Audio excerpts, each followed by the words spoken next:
சென்னையில முதல் முறையாக விமான சாகச நிகழ்ச்சி சென்னை மெரினாவில் நடைபெற்றது. அதனை காண லட்சக்கணக்கான மக்கள் சென்னை மெரினா கடற்கரையில குவிந்தாங்க.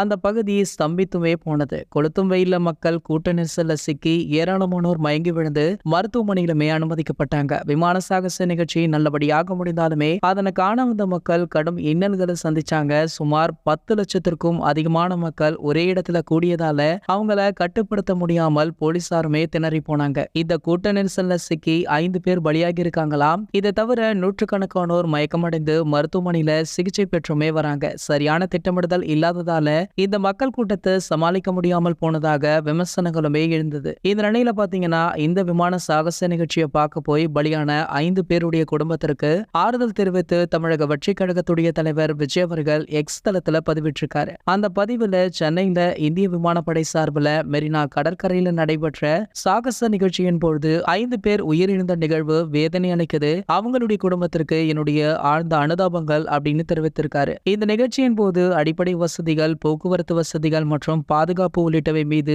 அரசு போதுமான கவனம் செலுத்தவில்லை அப்படின்னு நிகழ்ச்சியில கலந்து கொண்ட பொதுமக்கள் தங்களுடைய வேதனைகளை வெளிப்படுத்தியிருக்காங்க. சோ இந்த விஷயம் பாத்தீங்கன்னா தற்போது ஒரு மிகப்பெரிய சர்ச்சையாக மாறி சமூக வலைதளங்கள்ல பேசு பொருளாக அடி எடுத்து வச்சிருக்கு. இது போன்ற செய்திகளை பத்தி நீங்க உடனே தெரிஞ்சுக்க நம்மளுடைய தமிழ் நியூஸ் எக்ஸ்பிரஸ் அப்படின்ற நம்ம சேனலை சப்ஸ்கிரைப் பண்ணிக்கோங்க.